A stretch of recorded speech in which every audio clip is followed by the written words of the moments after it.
Hello dear students, good morning all. This is your Giri Prasad. I have a small doubt. I am sitting on a tree.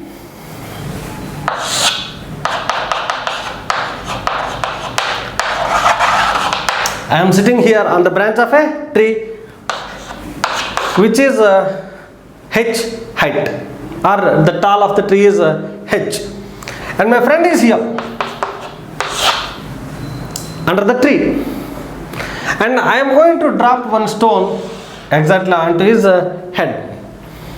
Now I would like to find the time at which this stone touches him and the velocity with which it touches him. I would like to find how. I would like to calculate the time at which the stone touches my friend, and also with what speed it hits my friend. I would like to calculate, and also I would like to find the height of the tree also. So how? As I told you earlier, we have magical equations. They are our equations of motion. We can do miracles with these equations of motion. By using these equations of motion, we can calculate all these. How? For this, I am going to learn something more about our equations of motion. That's why I am going to study about the behavior of the objects when they are falling in the downward direction as well as when they are moving in the upward direction. Two cases.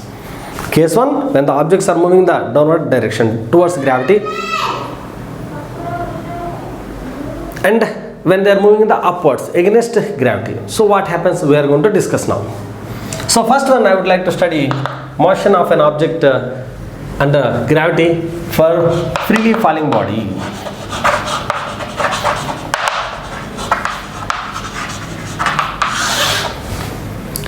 So I would like to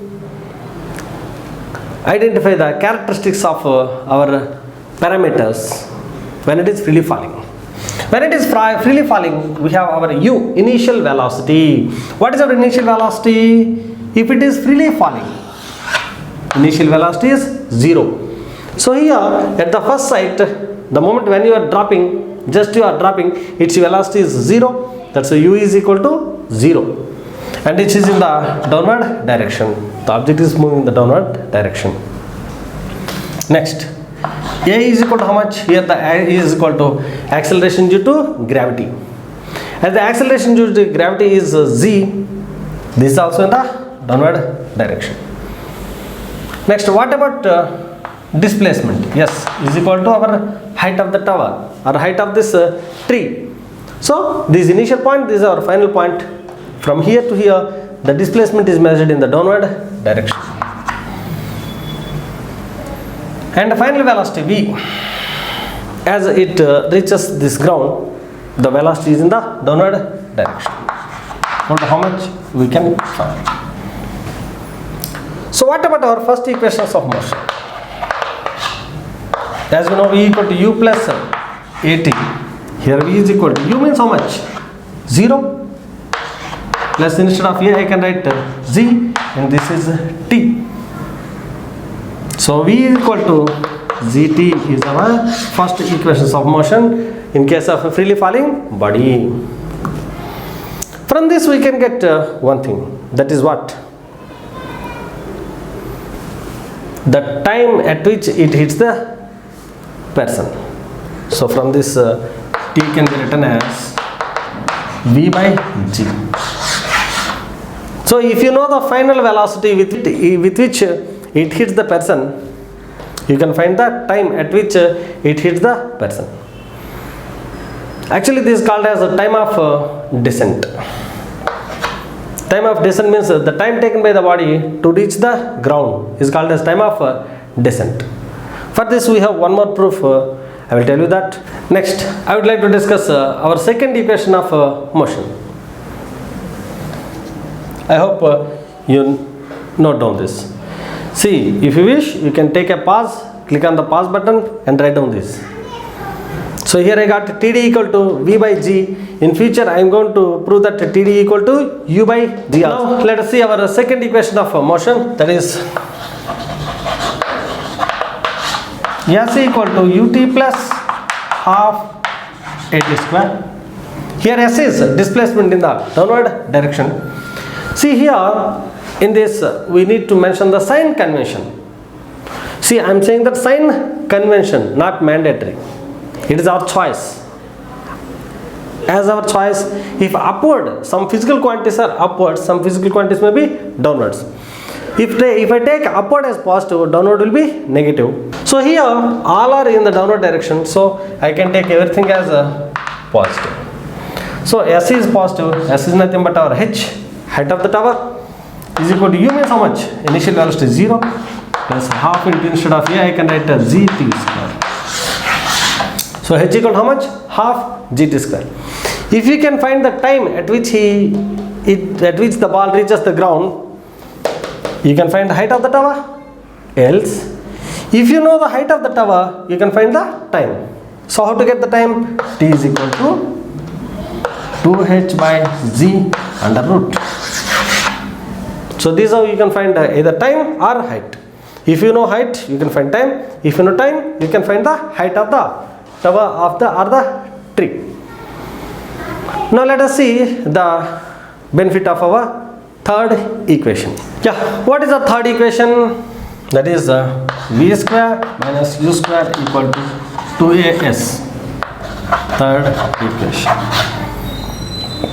V means final velocity, or the velocity of the object at the final observation. V square minus u is our 0 square equal to 2 into a means how much? Z into s means h. So v equal to how much? Under root 2gh. Or else h equal to how much? V square by 2g. See here, if you know the height of the tower or height of this tree, you can find the velocity with which it hits the ground. Or else, if you know the final velocity with which it is hitting the ground, you can find the height of the tower. So this is how, if you know one thing parameter, you can find the other parameters by using our equations of motion. And we have our, what is it?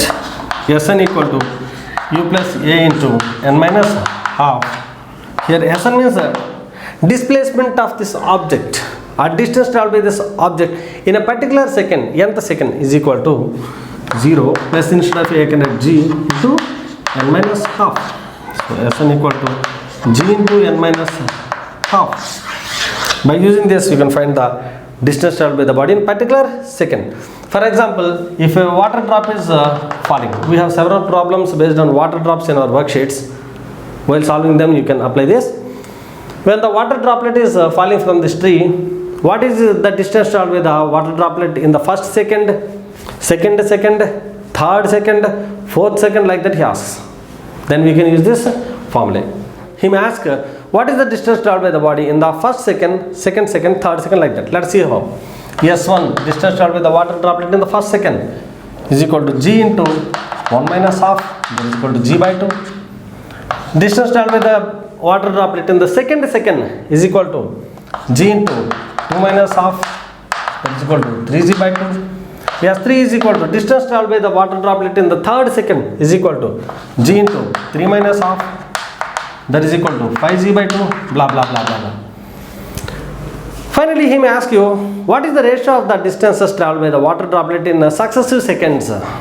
Then the answer is S1 is to S2 is to S3 is to so on is equal to g by 2 is to 3g by 2 is to 5g by 2 so on. G by 2 g by 2 gets cancelled and it is 1 is to 3 is to 5 so on. So this is how we can solve the problems also.